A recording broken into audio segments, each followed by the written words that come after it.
It is an interesting clip. Glenn Greenwald talking to Tucker Carlson about Syria, and a lot of what he says I'm going to agree with, but I also want to highlight what he and Tucker Carlson have never said, or I think they've never said it, but anyway. The thing that you said about encouraging Mike Johnson to speak to Putin, which of course, as the third in line to the presidency, as you said, when they're proposing it to escalate a major war, of course you should want to understand the Russian perspective. This is what Tulsi Gabbard did in 2017, when she was a member of Congress and the Obama administration had unleashed this $1 billion a year CIA dirty war to change the government of Syria, to dislodge Bashar al-Assad from the government. And we fought along ISIS and al-Qaeda, who also wanted Assad gone. We were told those were our existential enemies for 15 years. We fought alongside them to do it. And so many of the weapons we sent ended up in the hands of al-Qaeda and ISIS and other Islamic radical groups in Syria. And Tulsi Gabbard, as a member of the military, but also as a member of Congress with constitutional responsibility to authorize or disauthorize a war, wanted to go to Syria and see what was happening for herself. And then she spoke with Syrian officials and got an opportunity to speak with the Syrian president. And based solely on that, she's now accused of being a Russian agent, being some sort of, treasonous sympathizer of Bashar al-Assad. This is the jingoistic climate that has been created, way worse than what prevailed in the Cold War. A few things. I mean, yes, he's right. And I, said that at the time, that this idea that you can't speak to world leaders if you're a fellow world leader is just so ridiculous and Cold War, not Cold War, McCarthyist. And they did this to Tulsi Gabbard. It was like, oh my God, she met with Assad. That must mean that she is now infected by his ideas. And they did this to Donald Trump when he met with Putin. They did it to Tucker Carlson when he interviewed Putin. They did it to Jill Stein for being at that event in Moscow that Putin was at and was at for about 12 seconds, even though she had gone to Moscow in hopes of meeting with Putin to talk to him about nuclear proliferation. So yes, he is absolutely right about this. Now, neither of these two are going to mention that Tulsi Gabbard has since adopted a completely different personality and is now a far right-wing lunatic. I mean, obviously she's just opportunistic. I don't really know. I couldn't even begin to tell you what she believes in her heart. I think she believes in her heart that she wants power. I guess it is completely unclear, but she may end up being the director of national intelligence, I believe, under Trump. And she now, fits right in on Fox News and is on Fox News regularly and never says anything they disagree with that I've ever seen. But yeah, this idea that you can't speak to someone is just so stupid. When Nixon went to China, Reagan negotiated all kinds of arms deals with the Soviets. This is now. How about the photo of FDR and Churchill and Stalin sitting together? Ew. Totally prohibited. It's like we live in a Marvel cartoon for children where there's good guys and bad guys, where the good guys and you don't speak to the bad guys. And the good guys are Al-Qaeda and ISIS. They're the good guys. Yeah, we can fight with them because they're... So her point... Well, what Tucker Carlson's referring to is ISIS and Al-Qaeda. We heavily supported many of them in order to try to bring down Syria, to bring down Assad. And we were funding and arming straight up terrorists that, were beheading people in town squares. And those were our friends against Assad often. And this still, to some degree, still goes on today. I mean, I don't know that we're funding them right now, but some of the people that we did fund and have been connected with continue to work with U.S. troops in Syria.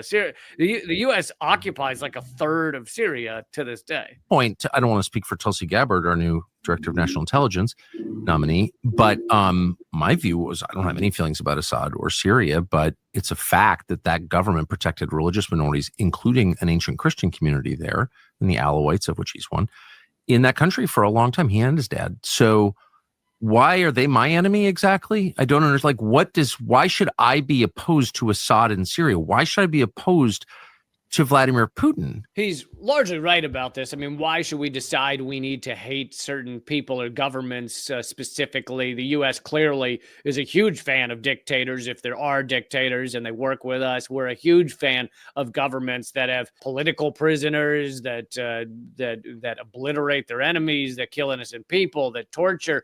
As long as they're doing what the U.S. wants, then all those things are fine. So what is it about Syria that we're supposed to want to hate?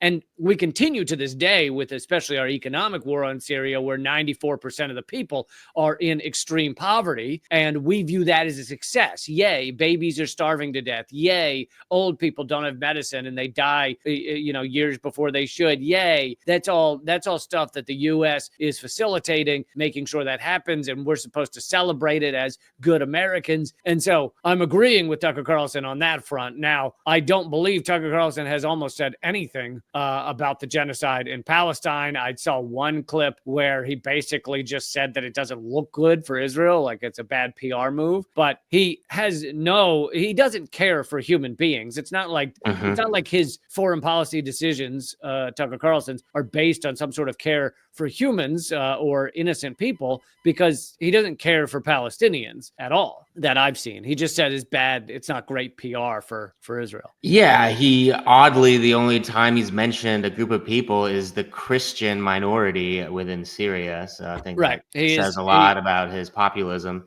Yeah, he's become increasingly Christian. He's a demon slayer. He's a real life demon slayer. He is? Oh, okay, good. I saw a clip from him on Joe Rogan where he was really scoffing at Joe Rogan for saying evolution was real. So Tucker Carlson's response was, what? I think all of the evidence shows that evolution's not real. Is it? Is that what the evidence said? Yeah. You got to look up the clip of him. That's what I was referring to, of him saying that he was attacked by demons one night when he was lying in bed and he had to fight them off. Were the demons, what's his name, Carville? And no, he says literal demons. I think he means the episode where Jon Stewart came on and trashed his Crossfire show. Yeah. He meant Jon Stewart's writing room. Those are the demons. Yeah, the demons that crushed him. The other thing that Tucker Carlson certainly has not mentioned that I know of, and I don't think Glenn Greenwald mentions, and people can correct me if there's been some moment where they have mentioned this. I'm not saying they never mentioned the petrodollar. I think they mentioned its existence. But to me, if you're going to talk about the U.S.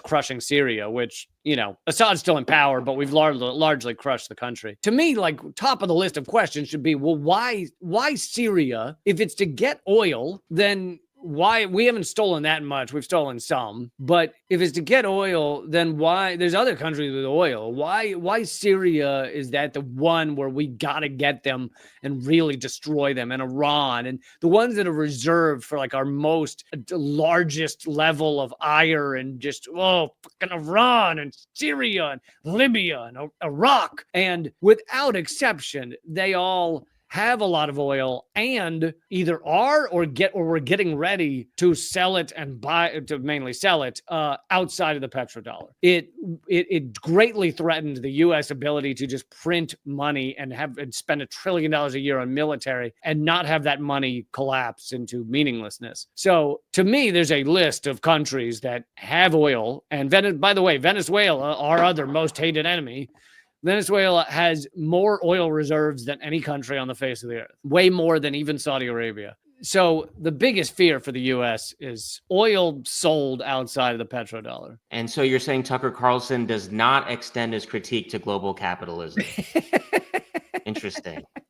I know. Why? Do you think it's just a little blind spot there? A little. Yeah. He'll figure it out. I have faith. The other thing is I have a Zoom comedy special, another one coming up December 11th and 14th. And it features openers Eleanor Goldfield, Jonathan O'Donnell, Naomi Caravani, and it's going to be a great time. And that is $5. Yeah, come to either one that works for you. It's at leecamp.simpletix.com, leecamp.simpletix.com.